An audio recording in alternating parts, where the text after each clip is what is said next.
Hallo julle, vandag kyk ons na die vraestel wat Gauteng opgestel het in November 2023 en na skole gestuur het as 'n voorbeeldvraestel. Die vraag sê, in die diagram hieronder is die grafiek van f van x is gelyk aan tan x minus 1. Ja, jy kan jou tangolfie hier sien. En g van x is gelyk aan minus 'n halwe cos 2x en daar is die grafiek van g. En dit is geskets waar x 'n element is van minus 90 tot by plus 180. Nou ek het die eerste twee vrae hieronder, sodat ons net bietjie genoeg plek gaan hê om te skets, te skryf eerder. Die eerste vraag sê, skryf die periode van g neer. Nou as jy kyk na g, kom ek skryf hom hier. G van x is nou mos gelyk aan minus 'n half cos 2x. En hierdie 2x beteken in my normale 360 grade periode vir cos, moet ek nou 2 cosgolfies kry. So dinge gebeur vinniger. As ek die hoek maal, word my periode kleiner. So ek moet deel met 2 en dit is die normale 360 grade wat ek met 2 deel. So my periode is 180 grade. Vraag 2 sê, bepaal die waardeversameling van g. So ons is nog steeds by hierdie funksie. Nou sy waardeversameling is sy y-waardes. So dit sal wees, y is 'n element van. En dan, as ek kyk na hierdie minus 'n half, die minus sê vir my, eintlik is die grafiek van cos gereflekteer in die x-as, en die half gee vir my die amplitude. En amplitude beteken hoe ver gaan ek op en hoe ver gaan ek af vanaf die middel. So, ek gaan 'n halwe eenheid af vanaf die x-as. So as ek 'n halwe eenheid afgegaan het, is my y-waarde minus 'n half. En ek gaan ook net 'n halwe eenheid op. So my maksimum y-waarde is 'n half. Goed, kom ons gaan na vraag 6.3 toe. Vraag 6.3 sê, gebruik die grafieke om die waardes van x grafies te bepaal waar. So, die klem is regtig hier grafies, jy moet niks algebraïs uitwerk nie, jy moet jou antwoorde van die grafiek aflees.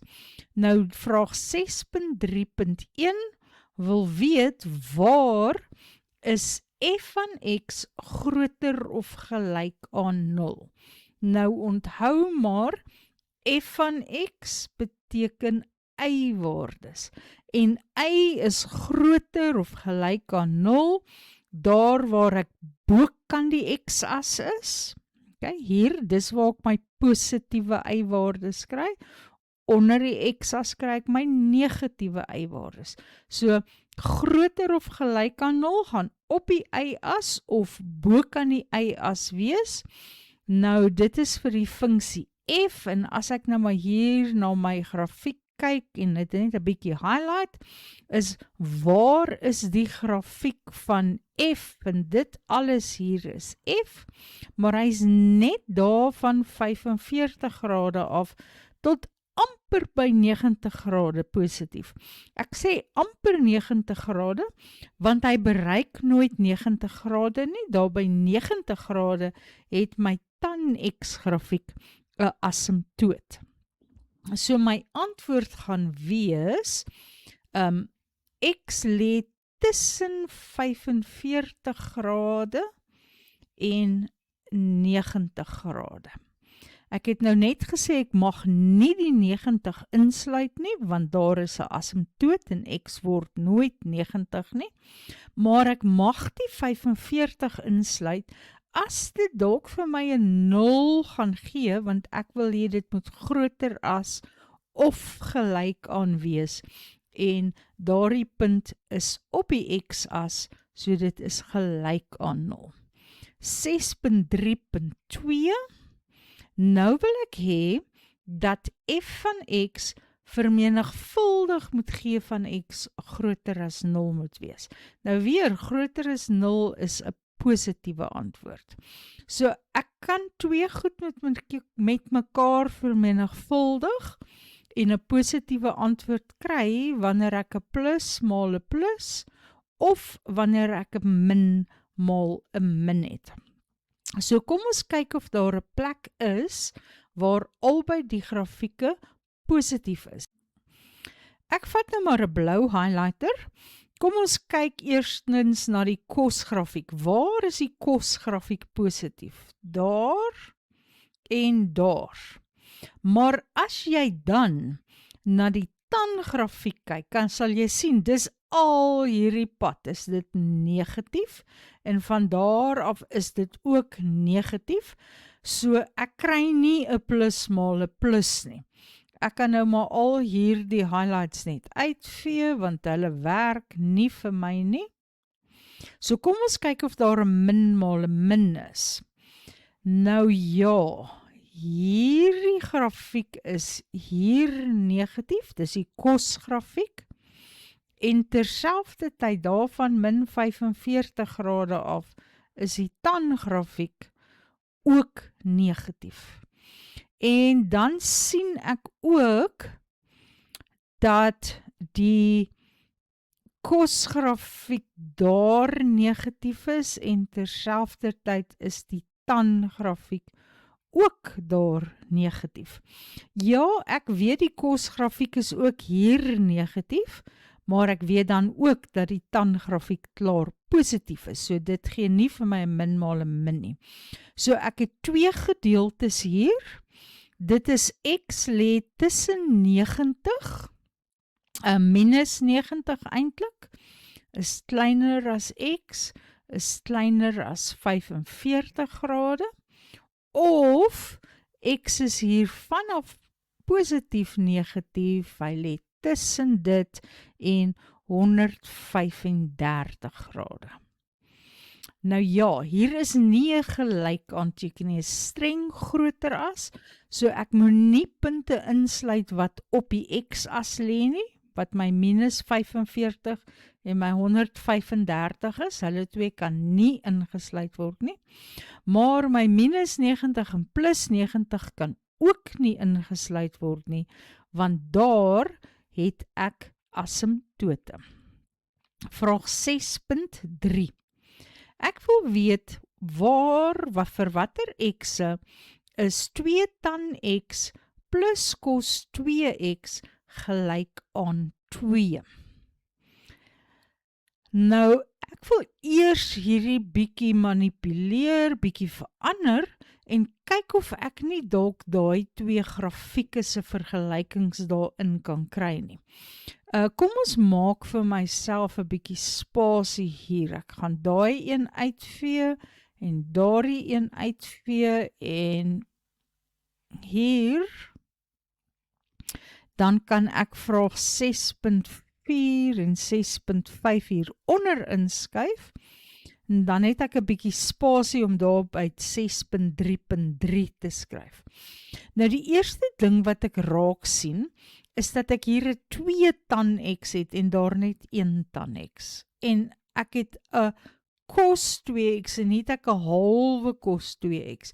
So kom ons deel hierdie vergelyking met 2, dan kry ek tan x plus 'n halwe cos x, 2 cos x, ek deel nie die hoek ook nie, is gelyk aan 1. En as ek dan hierdie 1 daar na die linkerkant toe vat, dan kry ek tan x minus 1, en as ek hierdie grafiek na die of daardie halwe cos 2x na die regterkant toe vat, dan kry ek minus 'n halwe cos 2x.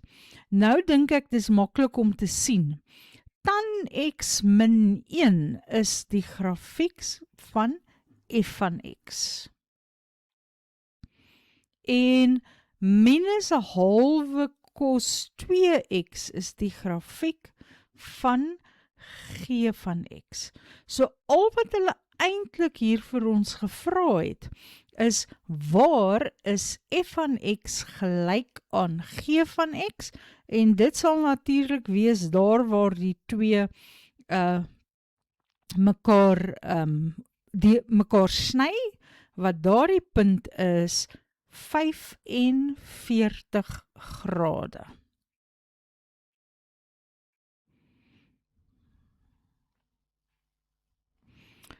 Reg, vraag 6.4. Nou ja, ek het baie spasie nodig. Ek het niks van hierdie meer nodig nie. Ek kan ook maar my vrae hier uitvee. En dan bring ek vraag 6.4 hier na toe. Dit sê, indien h van x gelyk is aan sin x plus cos x gedeel deur cos x, beskryf die vertikale translasie van h na f. Nou goed, ek wil by f uitkom op 'n manier. En h van x lyk so. H van x is gelyk aan sin x plus cos x gedeel deur cos x. En as ek nou maar hierdie in 2 breuke maak, dan kry ek sin x op cos x. Kom ek skryf dit maar so. Maar ek weet van my identiteite dat dit gelyk is aan tan x, nee. So, sin x plus cos x is gelyk aan tan x, en dan cos x plus cos x is 1. Nou vergelyk vir h van x met f van x. Nou net om die twee naby mekaar te hê, gaan ek f van x ook hier neerskryf. F van x is tan x min 1 en h van x is tan x plus 1. So wat het hier gebeur? Om van min 1 na plus 1 te gaan, beteken ek het die grafiek opgeskuif, skuif dit op met 2 eenhede, want die afstand tussen min 1 en plus 1 is 2 eenhede. Goed, vraag 6.5. Ons wil die maksimum waarde bepaal van p van x as p van x gelyk is aan 4gx. So, p van x gaan wees 4 keer min 'n half cos 2x. En my 4 en my half gaan uitkanseleer, sodat ek kry min 2 cos 2x. Nou ja, die min beteken maar weer eens, dit is 'n refleksie in die x-as. Die 2 gee vir my die amplitude. So die 2 sê vir my, hoe hoog gaan die grafiek op of af? Hy gaan op met 2 eenhede. So die maksimum waarde van px is 2.